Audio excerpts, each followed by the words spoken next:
Welcome to Week and Geek, your new comics preview for September 18th. I'm Mike Ortiz. And I'm the Chris Brown. What do you got? Well, this week I'm going to start off with a couple of Marvel books. I'm kind of caught up on Daredevil. I've been reading at least the last few issues, and this book is really, really fun.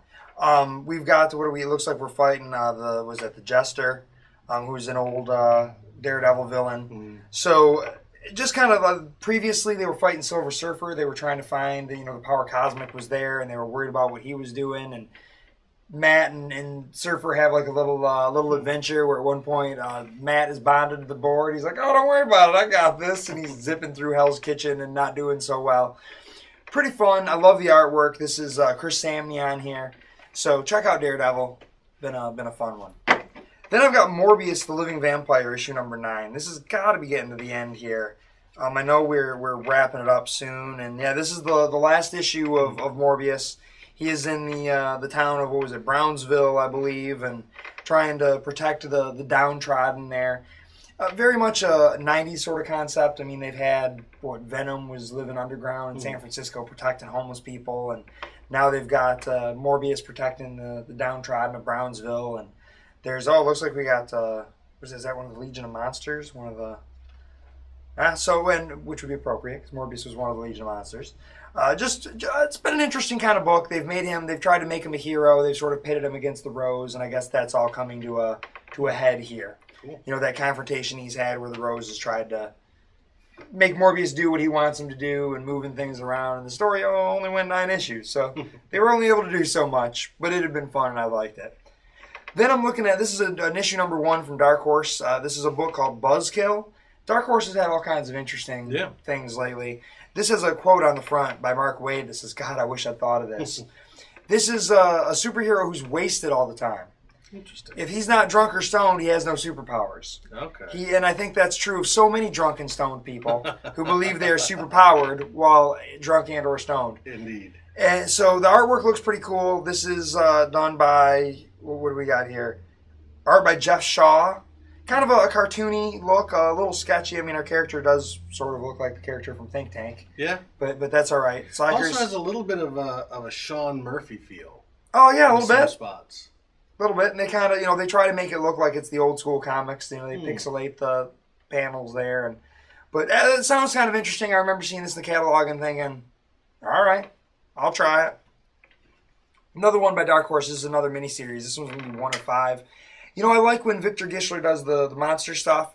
This is called Kiss Me Satan. New Orleans is a werewolf town. I'm a sucker for yes, indeed. I've heard that. I'm a sucker for werewolves. The title Kiss Me Satan sounded fun. And I think Victor Gischler has done some pretty cool stuff. I liked the vampire tale he told with the X-Men, the whole Curse of the Mutants. Nice artwork. The artwork looks cool. It almost looks painted, but not. Looks probably some sort of a digital painting thing going on there. Looks cool though. I kind of dig it. In some ways, it reminds me of some of the old Mad Magazine stuff, in a positive way. Some of that art that really caught you when you were a kid. Colors are neat. Definitely, there's werewolves in there. Looks pretty cool. Kiss Me Satan. Then I'm jumping over to my Valiants. I've got Harbinger number 16. This is a great cover. It's got Pete Stanchek on the front and all kinds of bubbles of all the thoughts and things that he can read in here. This is a really neat cover.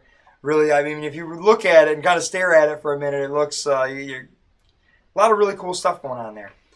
I am not entirely sure what is going on. I kind of dropped off for a few issues. This is one that I have fallen behind on, as so many, but I am going to keep on going with this one. This is one I have not given up on yet. This is art by Barry Kitson with Mark Pennington and Brian Level. Looks pretty good. I mean, Barry Kitson used to do all kinds of stuff back in the day, and the artwork looks great. It's been a cool book about a bunch of kind of runaway, super-powered characters. Similar to, what X-Men has been in the past, but I think they do it differently. You've got, it's slightly self-aware with their character Zephyr, who is flying around going, we can be a bunch of superheroes. Hey, we need costumes. And everyone else is going, well, we just need to get out of here and survive this thing. But a cool book. I think Valiant's been doing some great stuff. I'm constantly talking about their books. I really like the new Valiant universe.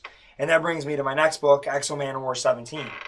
X-O Manowar is also a really neat book. This is, the barbarian who's been brought forward in time and has a a suit, an alien super suit, a living symbiote in some ways. Really cool stuff. I don't know if they've gotten, again, kind of any couple issues behind. It looks like he is finally settled down a bit, in our Earth. It looks like he's got, he looks like he has a grocery store here or something. But it looks like he's also perhaps still helping the people of his time period. He got up on that ship with the spider aliens and discovered there were descendants of his people, still living there and enslaved. And so it looks like he has saved them, and Cool. kind of a neat idea. Kind of imagine if you were lost in time and found out that, well, hold on, I can save my race of people. Very cool. Then I've got Mind the Gap number 14. This is the story of Elle, who apparently is some kind of a psychic. She's lost in this place called the Garden, but not really lost. It seems to have been by design. Mm-hmm. Her doctor is also in a coma in there with her. Her mom seems to have been, a key part of having this happen to her. She was attacked in a subway, and now she's kind of floating around. Her consciousness was jumping in and out of other people's bodies within the hospital. This issue looks interesting. Looks like we got different kinds of art kind of jumping through. It depends on maybe where they're at. Lots of both past and present, and some really, really neat stuff. This is a good book, a really neat mystery that I've been enjoying, and everyone I know that's reading it loves it, but I don't feel like it's getting all the love that it should. Mm-hmm. So if you're not reading Mind the Gap, you should jump into that on trades. I know there's 2 trades out already, and Mind the Gap. Very cool.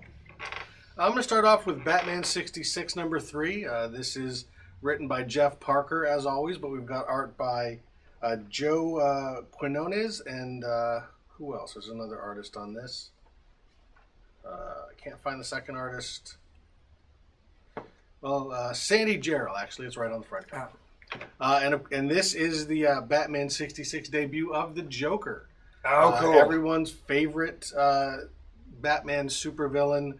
It's funny, looks like we've got a little kind of weird, dark Arkham Asylum-esque thing going on, which quickly turns into Cesar Romero with the mustache visible.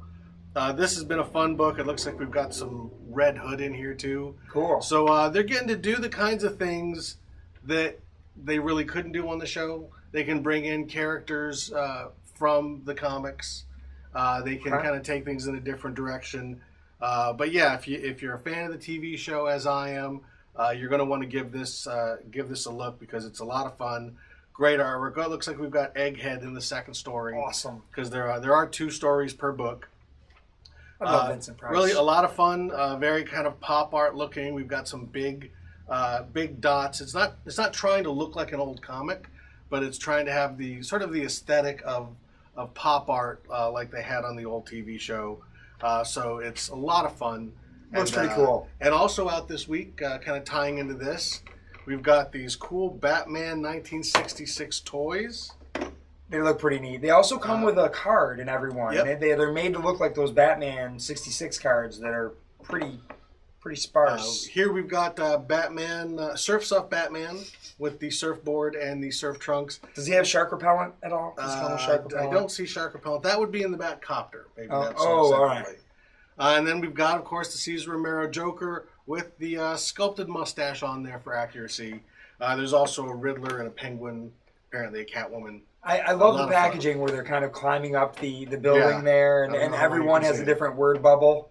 Holy human surfboards, holy interplanetary yardstick. I don't get that, but anyway. So yeah, lots of Adam West 1966 Batman goodness this week.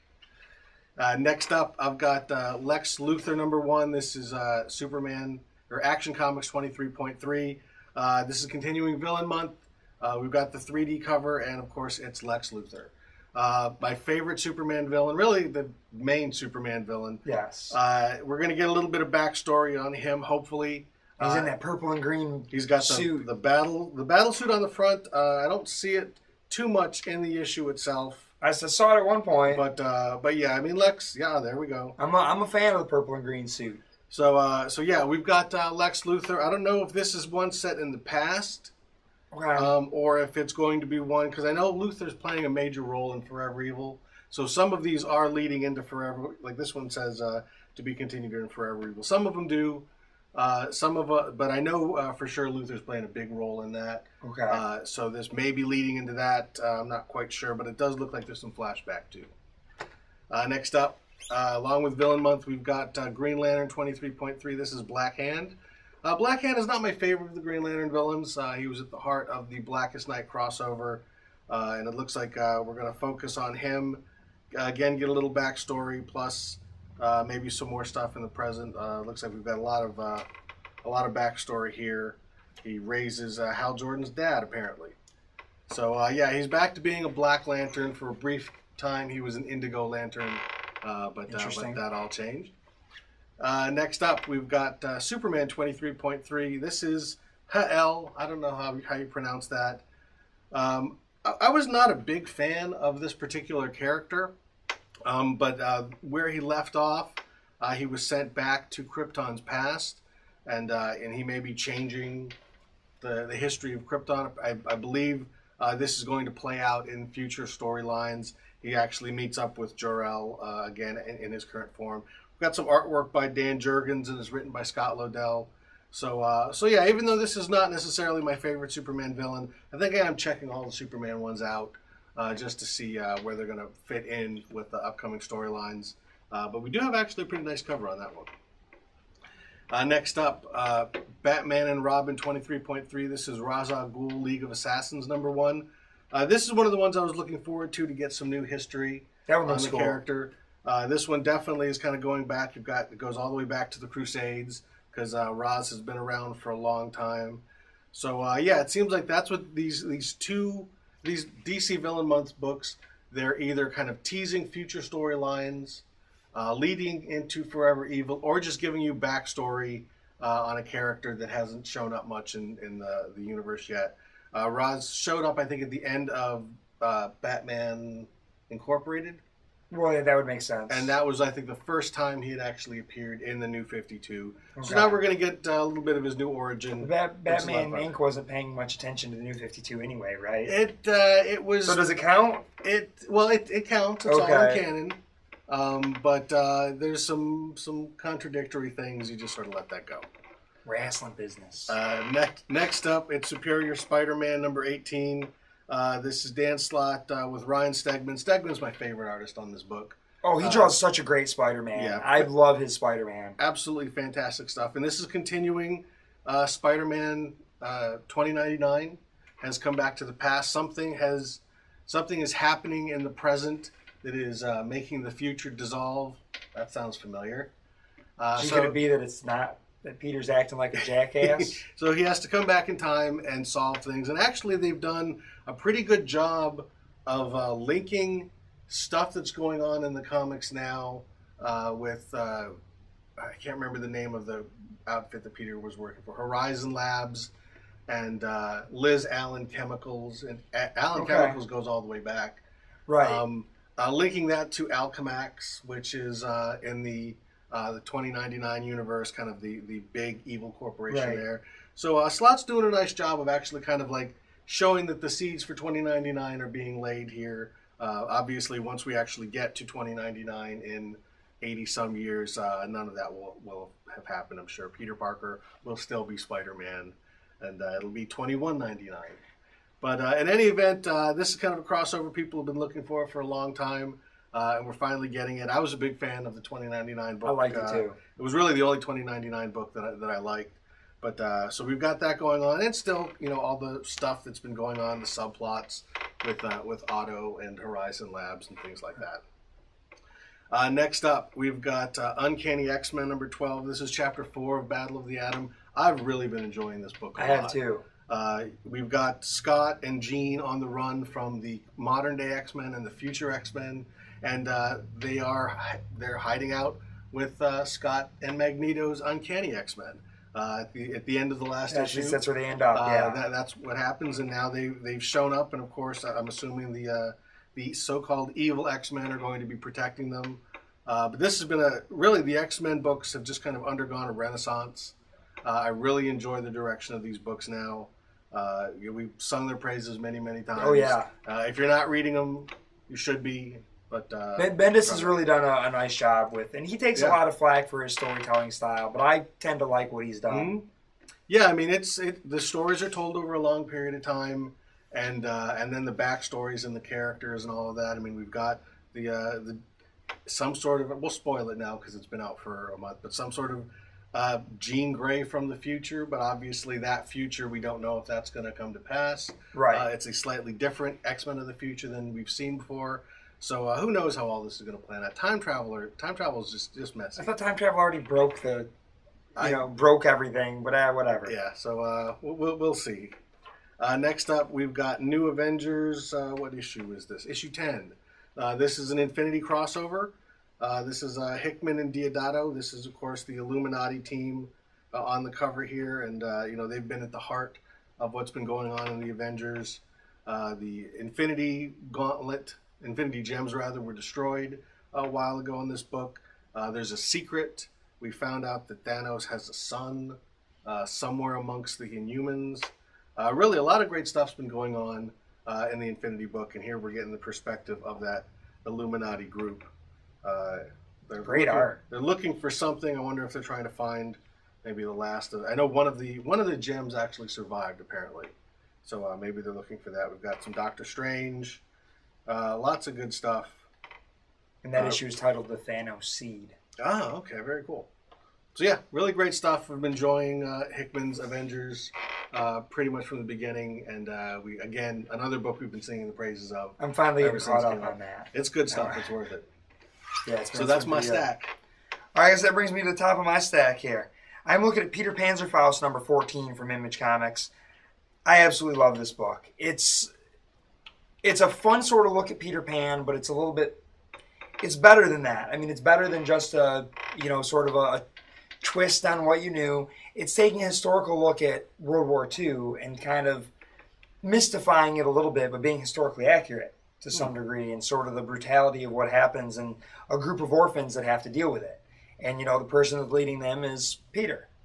And, and you keep jumping back and forth. There's a sort of a reporter talking to the survivors, the orphans as they're older men, and they're telling the Lost Boys, essentially, and they're telling the tale of Peter. And in the last issue, the guy says to our reporter, "Don't you get it yet?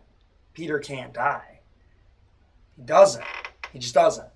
And that's sort of adding that myth in there as we're dealing with a really, brutal chapter in this. I mean, Captain Hook has sort of set a trap for them and blew up a house where they were in so he can go after the women and children, who are staying somewhere else. Really cool stuff. I can't say enough about this book. I'm still really looking forward to what were they doing, a motion comic and then a live action. There's a trailer you can see online. Very cool. I believe Ron Perlman is one of the voices, and yeah, great stuff. Check out Peter Panzerfaust. My top of the stack is Infinity, number 3 of 6. This has been a great event, crossover, whatever we're calling it now. We've got the builders making a beeline towards Earth, destroying everything in sight. The Avengers go to intercept that, which leaves the Earth unprotected for Thanos to show up and do whatever it is that he's doing. It's not going to be good. He's got a son somewhere on Earth, or I think it might be an Inhuman. Okay. So as you had said before. Did Thanos maybe get it on with Medusa or something like that? It's a big secret that the Inhumans have been hiding. So we've basically got 2 stories going on: the Avengers out in space taking on a big galactic thing, and then Thanos running around on Earth. Really great stuff. Again, Hickman's been laying these seeds since Marvel now started, and some things even Hickman wasn't laying. There was just stuff that's been kind of floating around the Marvel universe. There's stuff tying in. But he's been picking up old threads, and that's what he does. Stuff tying into what Jason Aaron did on Thanos Rising. So really, really great stuff. This has been one of the best miniseries or event miniseries in a while. It's kind of moving ahead at a very sort of strong, deliberate pace. It's all very, very Jonathan Hickman. Great stuff. This is the 3rd issue. There's 3 more. I can't wait. Cool. Yeah, I got to get caught up. Like I said, I'm behind. I'm slowly getting caught up on the Avengers, and I can power through to the Infinity stuff. It's interesting. I noticed this week you are all Image, Dark Horse, and Valiant. I'm nothing but Marvel and DC. I guess the times there are changing. I'm the corporate whore, and you're the indie hipster. I don't know. Oh man, it makes me uncomfortable. I had 2 Marvels in there. To be a whore. That's you got 2 Marvels. I got to whore around a little. You got the Eisner winner and the one that got canceled. Whereas I have Superman, Batman, Green Lantern, and the. If I'm reading the one that got canceled, is that back to making me a hipster? Yep. I guess that's your Week in Geek.